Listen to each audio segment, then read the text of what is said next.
Good morning, Making Moves family. We are live once again. It's Tuesday at 10 with your favorite hosts, Tim and Tim. Good morning, Tim. How are you? Hey, pretty good, Tim. How are you doing? I'm great. You got to pick up that energy a little bit. I'm working on it. I'm on my second cup of coffee. Once that kicks in, we're all good. Ready to go. Well, we got a special guest today with us, Nicole Gauthier. She is out of Houston, Texas, and surprise, surprise, she is actually one of our very first mentorship students. When we had said that we were going to be doing a mentorship class, she was the very first person to reach out and said, I'm in.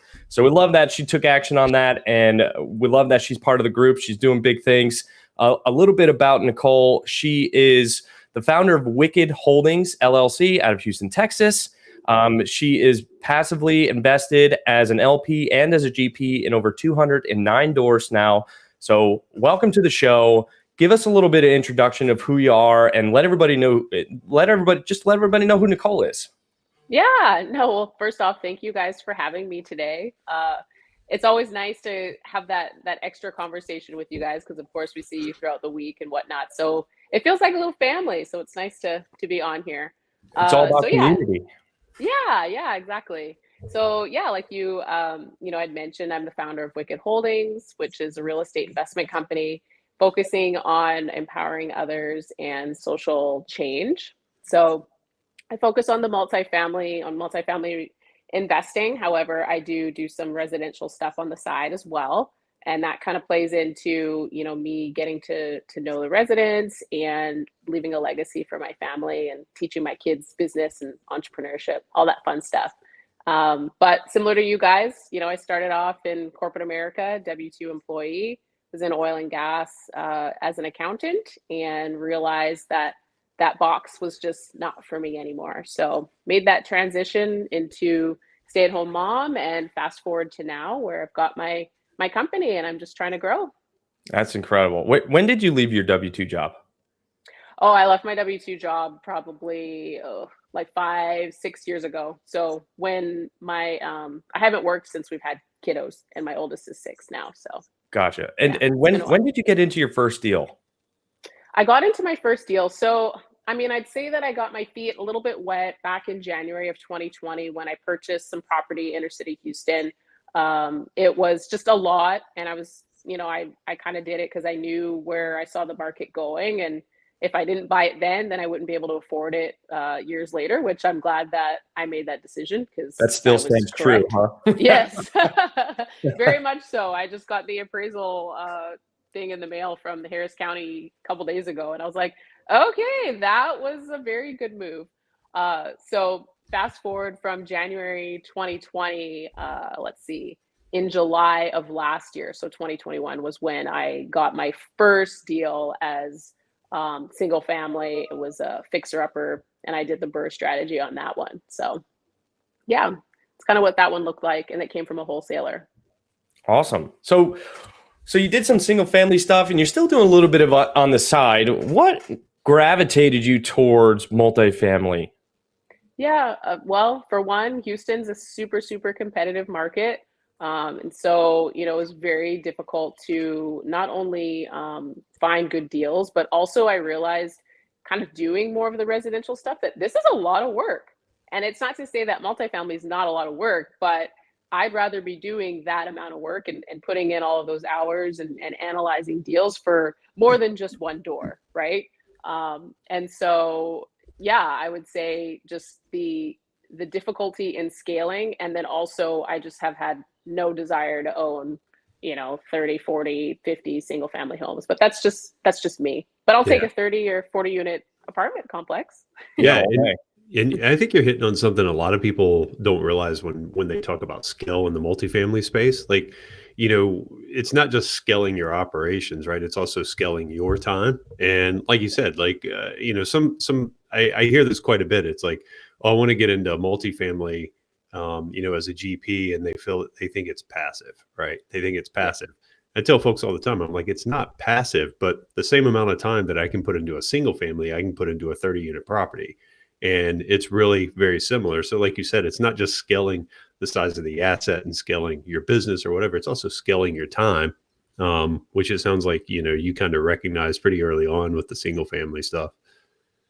Yeah, I definitely recognize very quick that, when you've got contractors that are out there on site, that you can't just rely on them to just be out there doing what they're supposed to do. There was lots of times where I'd go out on site and I'm like, where are they? They're Yeah. supposed to be here and they're not. Calling them, hey, where are you guys?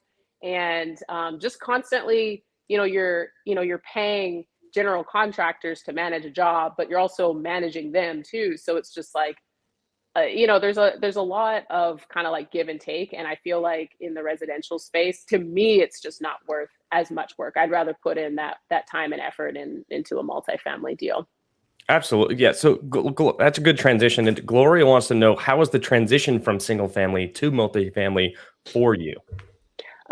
So I would say, I mean, analyzing the deals and understanding the differences between both of those different types of, I wouldn't say asset classes because they're both, kind of the same, but I would say analyzing and making sure that I had a mentor in multifamily was the biggest thing for me that I recognized.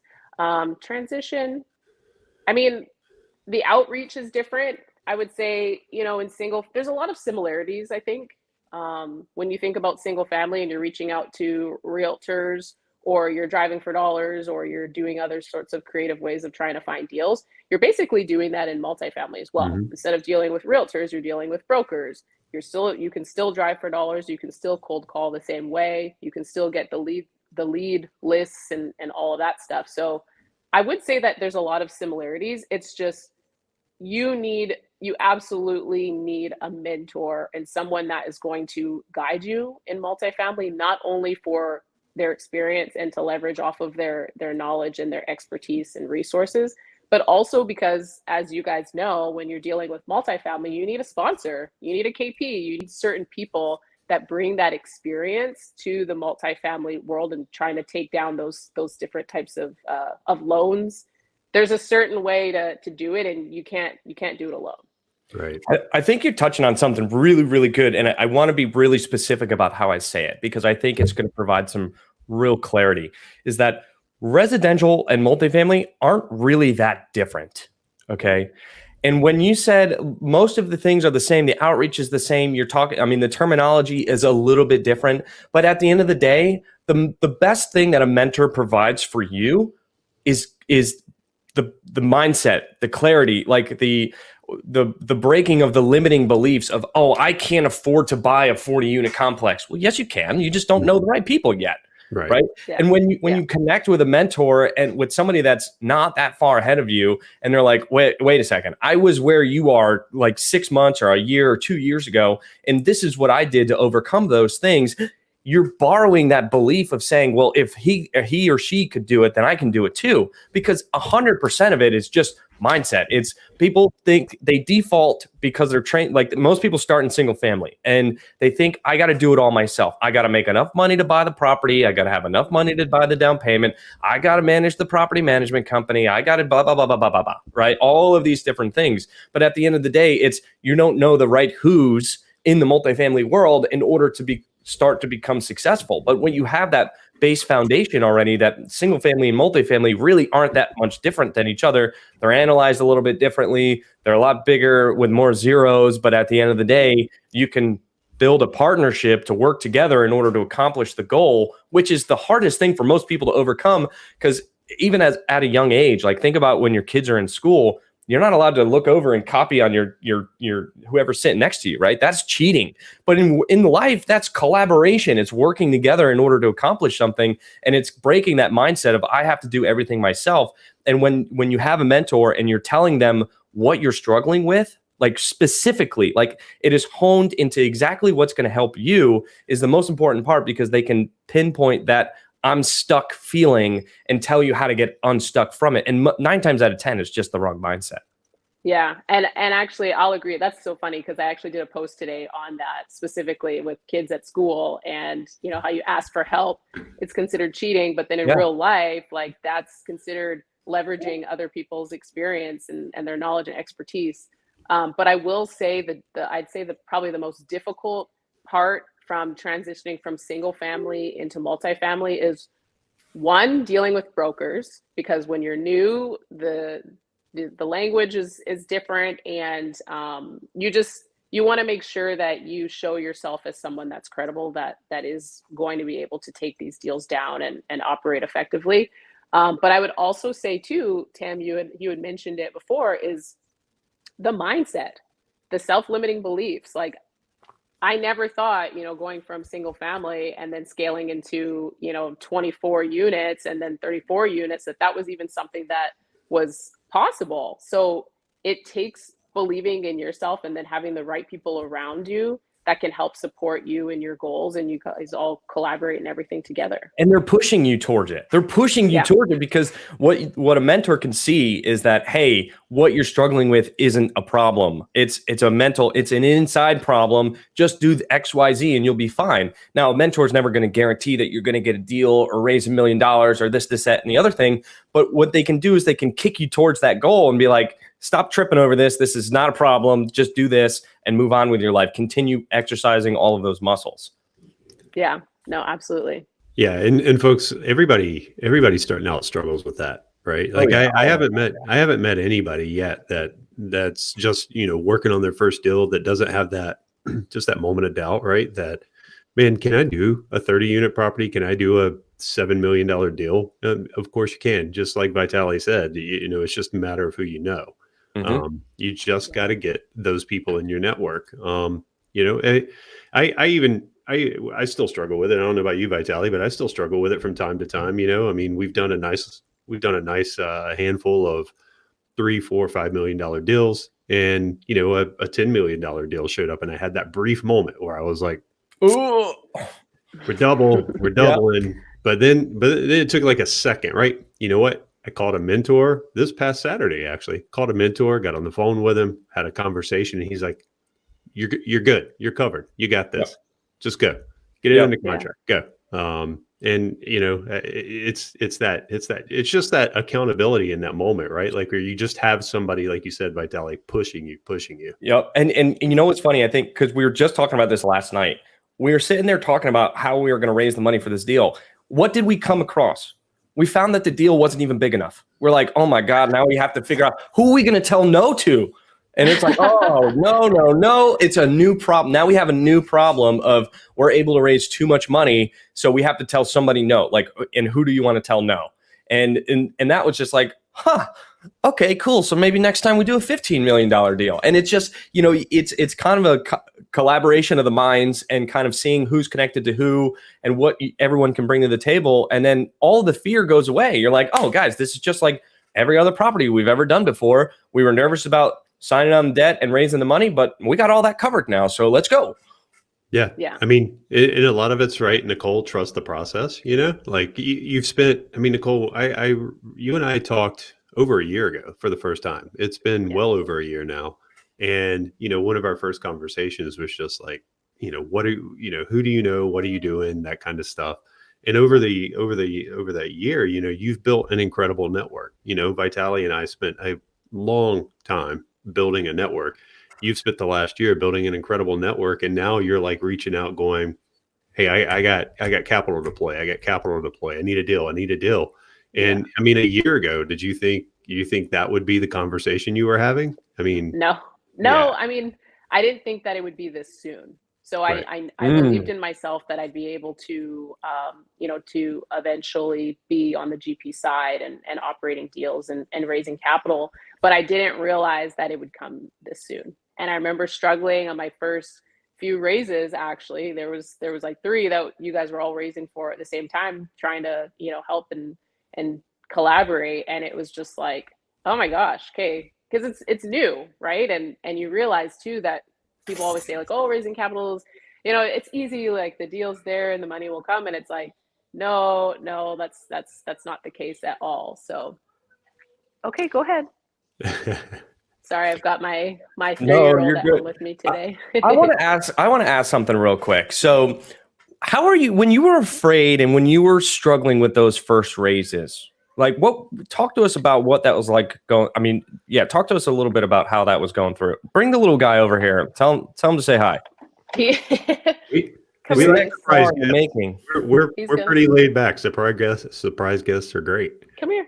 Oh well, he's like, yeah, I'm gonna surprise guest, but he also has to go potty. So that's what I'm trying to help him out with.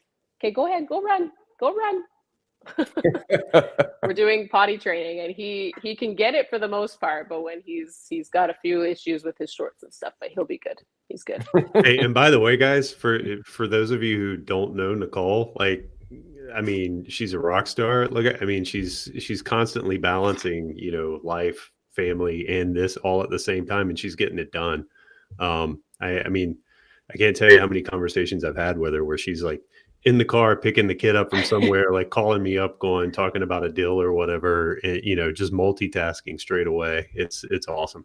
Yeah, no, and I appreciate that, like the support and stuff too, because yeah, sometimes it can get a little loud. And I'm like, sorry guys, like, yeah, the kids are in the back seat right It's now, life. and then of course like this live video, and my kid's like, I have to go potty, but again, it's like, I feel like when especially like other moms and stuff can see that this is possible, and yes, it's not easy by any means, but if that's something that you really want to do and you want to change the life for your family and for yourself, like you just got to get it done. And it doesn't always look that pretty, and you kind of have to, deal with a few things in the meantime, but that's life. It's not going to look perfect all the time. Excuse me. No, not at all. Not at all. And then sometimes you have to make the decision, right? Like who gets to sit between the two car seats, right? Oh my gosh. Yeah. I felt I'd really, love Javier for that. I felt really bad about that. You know what? Like, You know what? In that case, he signed on some debt one time, so he gets the front seat. okay, you can come say hi. Yeah, that's so funny. I'm really glad that you made it out in between those car seats, because that was pretty rough. I had like the two tallest guys ever trying to squeeze themselves in between, but Hey, you know what? It was, I was having flashbacks because our family car growing up was a Chevy Chevette, and I had two brothers, and I was the youngest, so middle seat was mine. I'm used to crawling into the middle, so it's fine. and you're a dad too, so you get it. You get it. Yeah, my daughter doesn't have to crawl into the middle seat though. I don't think she quite understands the struggle. Yeah. She has Oh, captain God. chairs. Before she knows, she's going to have those reclining seats in the rear with massagers and all that. She's already got Right? captain's chairs that are heated and cooled. I don't know what else to give her, I'd say that's not a bad deal. Yeah. All right, I'm back. Sorry, Vitality. No. K, I know you had asked a question and we got interrupted. I forget what the question was though. So when you're first starting out, right, and it's difficult and it's hard, talk to us about something that almost made you quit, and how did you overcome that? Actually, you know what? I've kind of had those feelings almost like lately too. Not that I necessarily want to quit, but it's like finding that first deal, like, finding that first deal for you to lead and try to make more decisions and stuff on is really, really hard. It's hard to I'm finding like I've got the network and the connections now, so I'm getting a lot of deal flow and stuff like that that's coming through. But of course, again, like the important thing when you're in this industry is to not force deals to work if they don't work. So you might be getting 100 deals that are coming across your inbox, but that doesn't mean that all 100 of them are going to work. So it is that mindset of like just being persistent, being consistent, and knowing that your time will come, and that everything, I always remind myself of this, is everything happens for a reason. Like I'm going through this really crappy, terrible situation right now with like residential property, dealing with the GC, and it's kind of messy. But that part of it was just like, okay, I had to honestly sit back and tell myself, what lesson am I learning right now? Like, what is it that I'm going to be able to take from this and carry forward in like future deals that are way bigger than this single family fixer upper that I had, that I'm going through? And I'm like, okay, like this is what I could have done different here. This is a red flag that I should have taken more, I should have been more persistent on in trying to resolve. And so it's kind of, sometimes the hard part is that you kind of have to pick yourself apart and realize that we're here and we're normal people, and sometimes we make mistakes, and other times we don't, and just shit happens. Sorry, I don't know if I'm supposed to say that, but No, you're Yeah, fine. man, free. you know, Go ahead. Hey, it happens, right? I love that you said that, because like, guys, like, she's involved in over 200 doors now, and the feeling is still there of, oh my God, how many deals am I going to have to look at until I finally get one? Like, you know, you see people posting on social media deal after deal after deal after deal, but you only see the highlight reel. You don't see all of the vulnerable side of, like, how many deals do they actually go through to get to that one. And you don't know how much they own. You don't know if they found it. There's so much other stuff there, and you don't want to fall into that comparison pitfall that, you know, it's very easy to do. I do it. No, and That's you can't, huge. right? You can't, right? Because I mean, you first of all, you don't know what they're doing. Second of all, you don't know that they're not just pushing things and overstretching and making bad deals. So don't Right. compare yourself, right? In fact, just look at them and go. In my opinion, just look at them and go, "Congrats, well done." Congrats. Yeah. You know, Yeah. I hope I get there.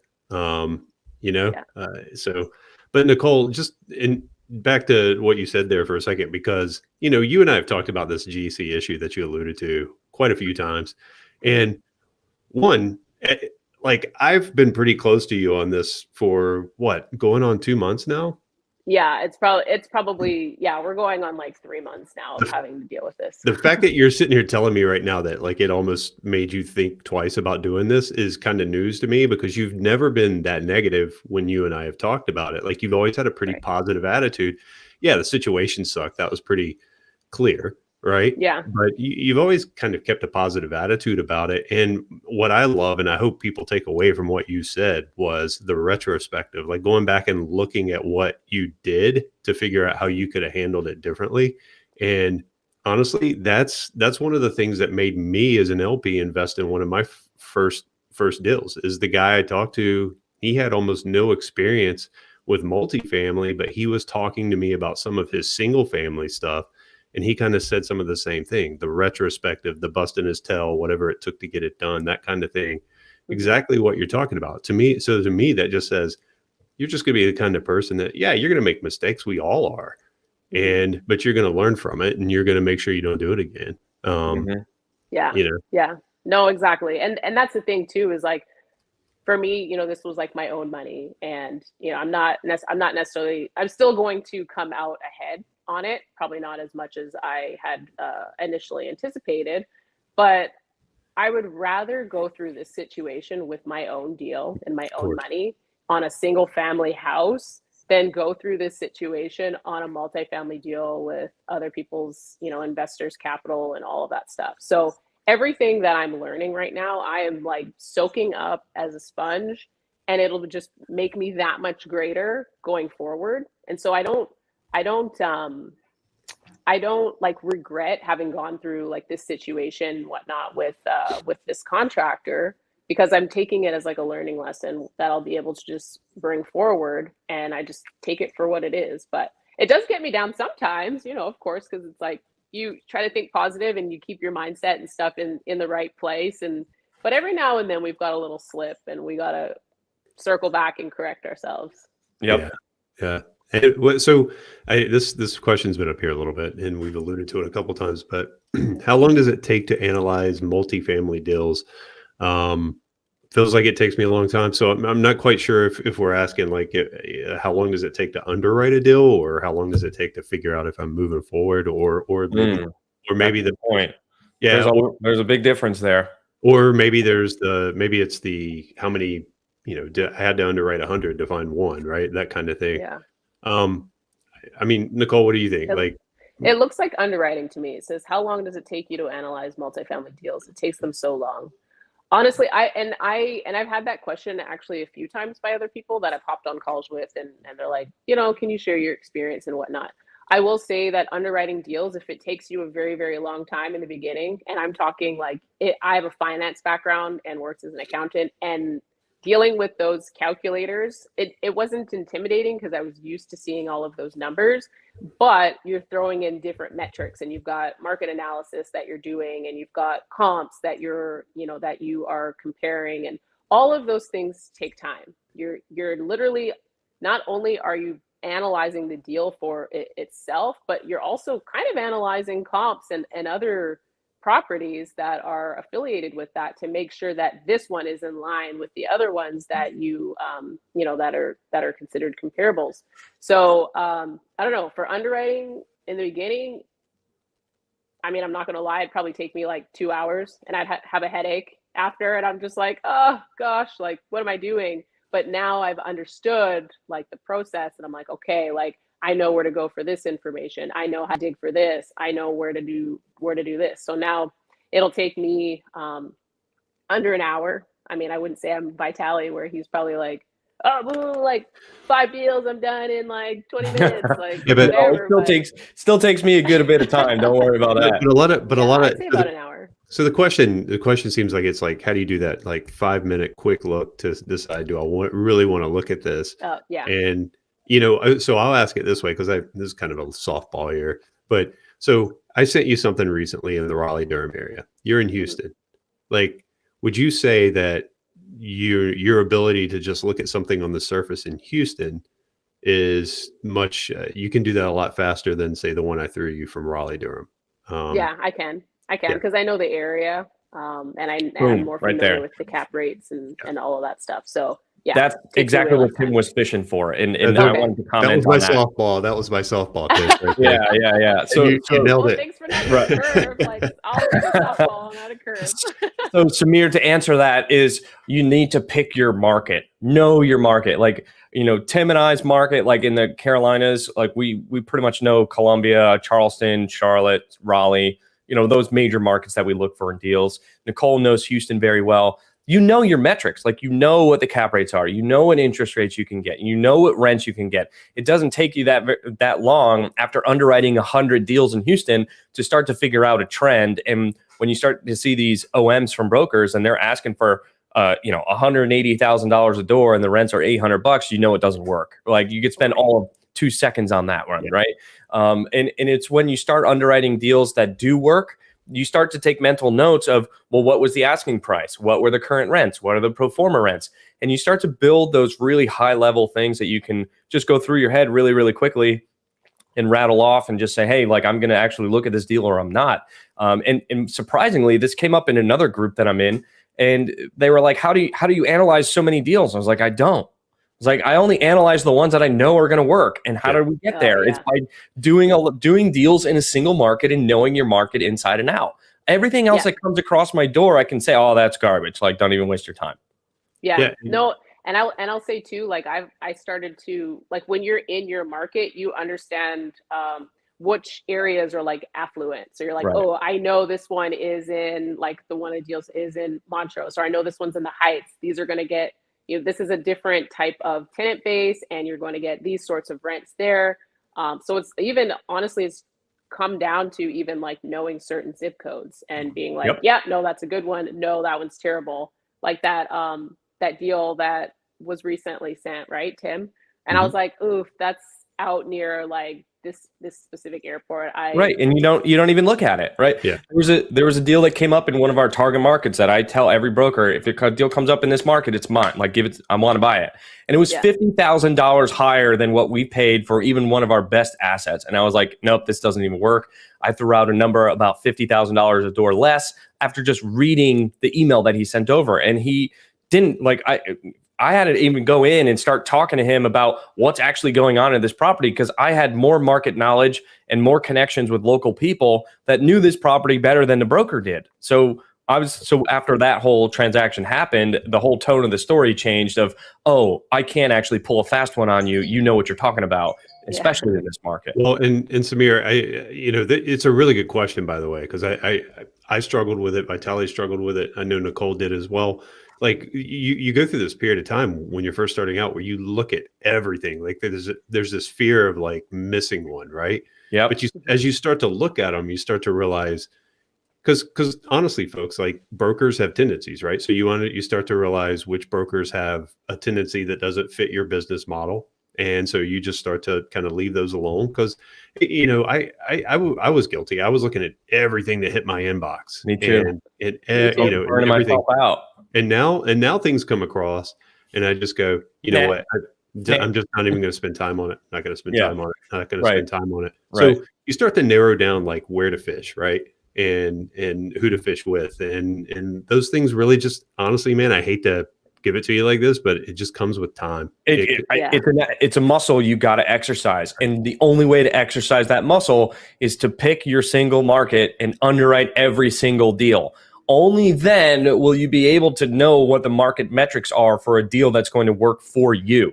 Now, there might be other deals that come up in that market from other brokers, but also remember, there's other buyers out there. There's other buyers that don't care about cap rates. They don't care about interest rates. They literally have millions and billions of dollars that they'll just buy anything. And you're not that buyer, but brokers still going to target one of those buyers because they are trying to make a commission on it. So don't ever lose sight of that. And I know I'm guilty of it. I get frustrated when I'm like, look here, Mr. Broker, this number right here, this is what the property's worth today. Right. And I get super frustrated. So I don't really talk with a whole lot of brokers because I get aggravated really quickly because to me, it's math. I know there's a little bit of finesse there. And guys, just also realize the market that we're in right now. There's a lot of people honestly just paying prices they shouldn't pay for properties, and you don't want to compete with that. So don't try. Don't try. Move on. Yeah. There are still deals to be had. You might have to dig a little harder. You might have to go a little bit deeper to find them. But they're there, and there's no reason to get ultra competitive with somebody who's willing to pay $150 a door when they should max at 120. Right. Right. So I had at that point, just give them a round of applause and say, congrats. I hope you do well with this. That's it. I mean, yeah. No, I had that conversation with a broker last week. Actually, we went for coffee and I was just like, hey, look, like just honest with them. Like, I'm not trying to, send out LOIs that just look ridiculous and whatever else, because that's just not me. I'm not here to try to make you look bad. But I will say that I've seen that there's a lot of institutional money, a lot of international investors that have been coming here, and they're dumping money into properties because they need to put their money somewhere. And so they're paying ridiculous prices per door. And he even said, he's like, I would never have paid that price. So, and I asked him, I said, okay, so in my understanding, you saw, I didn't show him like my underwriting, but you saw what, what price it was that I was submitted the LOI for. So in your analysis, was I kind of close? You don't have to tell me if I was like on target, but was I close to where an offer would have been in like a normal type of market? He's like, yeah, you weren't pretty far off. I'm like, okay. Right. So what I'm doing is right. And I just have to stick to that and stick to the metrics and not try to compete with people that I have no business competing with. Right. Yeah. And that's definitely something we talked about in one of the weeks of our mentorship group was get the broker on the phone. As soon as you start talking to the brokers on the phone, you open up that dialogue, you start to build a relationship. You can have that conversation that you would never put in an email. He would never respond. He would never tell you any of those things. But on a phone, they'll be a little more open, a little more candid with you once they realize you're just a normal person out there. They know what your metrics are. They understand your financing and that you're raising money from investors and what your target and returns need to be for them. They understand, they get it, but it's their job to get the seller the most amount of money. And if some institutional buyer is going to come pay $40,000 more a door, sell it, right? That's their job at the end of the day. Yeah. So don't get discouraged by that. But I love that, you're putting that into practice of just talking with them on the phone. Yeah, no, he told me the one that I had submitted on that 28 unit we were looking at went under contract for like close to what they're asking, not quite. And I was like, that's awesome. I'm really excited for you. And I'm really happy that, that you got this contract out, and I hope that everything works out and closes because now you've made some money. So that's like, right. Don't ever think that telling me this stuff is, it's like, no, I'm happy for you. Right. Man. All right, Nicole, we're coming to the end here. This has been a really fun conversation. I love our conversations. You're full of energy. I love the action that you're taking. You're just out there getting it done, underwriting the deals, making the offers, connecting with brokers and investors, and just pounding the pavement. And I love that about you. So really excited to have you on today. Thank you for your time. Any closing remark? How can people get in touch with you? Yeah, thank you for having me on and the kind words. I appreciate that. And I love, the network and everything that you guys have created in the community. So I'm happy to be a part of it. If anyone wants to connect with me, they can find me on LinkedIn under Nicole Gauthier, and that's spelled Gauthier. That's probably the easiest way to get a hold of me. Otherwise, you can go to my website at www.wicked-holdings.com and you can book calls. And you already met one of my kids, but if you want to learn more about me and see a picture and all that fun stuff with my family, we're all on there. Awesome.